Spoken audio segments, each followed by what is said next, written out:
Okay, welcome to Rider U as an umbrella, post-closing occupancy by seller. If you've listened to T, which is the pre-occupancy um, uh, before closing for the buyer, and I have it all in red because I don't allow it, and I'd say it's a bad idea. Likewise, post-occupancy by the seller. What that means is obviously they close, the seller isn't going to close on their next property, or they want to stay an extra 6 days because they're going to be moving back up north and they don't want to, their house up there is not going to be ready, and yada. The list is endless of why people would want to do this.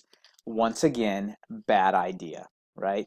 Not quite as bad as pre-occupancy by the buyer, but post-occupancy by the seller is has its own inherent risks. And so because of that, let's read our little introduction once again, all in red, because post-occupancy by a seller is never encouraged. If you have clients that insist upon this, you have to reach out to me. Excuse me, and we can discuss how and if this would be allowed.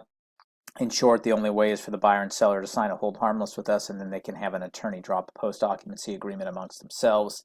The list of things that can go wrong is endless. So what's the harm, right? Well, first of all, a lease would have to be drawn up, and most people skip that part. It's only 6 days. What could go wrong? Well, once again, seller's still there. Buyer now owns the property. Seller used to own the property for the last 35 years, but now is no longer the owner, and they're a tenant in quote unquote their own home.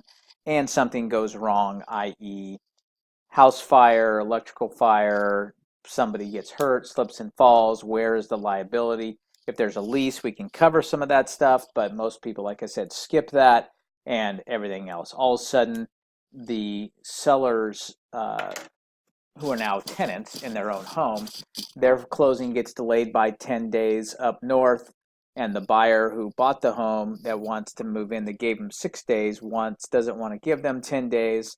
And what are you going to do? You're going to evict them in 6 days or 10 days, the extra 10 days they need? You're not. So you're going to deal with that. It's just so many things that go wrong. In addition to that, we talk about doing a walkthrough before closing, and the buyer should do their walkthrough before any closing, just as just a word of advice, uh, with an empty home, right? Because if this person really has lived there for 35 years and they haven't moved that huge credenza in the dining room that had all the family heirlooms in them, and when they do move it 6 days from now, after the buyer's already closed, and you find all this mold and everything else that's behind there, now what happens, right? Just like on a walkthrough, you shouldn't do a walkthrough until the seller's stuff is completely out of the home. Well, what's the big worry? Well, the big worry is just what I described, and there are things that a home inspector could never see in an occupied home that has fully furnished, that um, become revealed when the home is empty. And so the buyer has to be fully aware, because what would happen, by the way, in that case, if you're doing the walkthrough and you see that?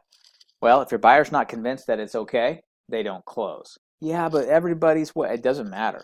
Once you close, you close. So the suggestion would be not to close in that scenario. So now all that, just more and more reasons why, if you have people insisting upon this, you need to check with me so that I can talk them through it. And if they continue to insist, then I will just tell them they need to sign a hold harmless with us and hire their own attorney amongst the buyer and the seller to work this out. All right? All right, so just make sure you pay attention. All in red for a reason. Thanks, guys.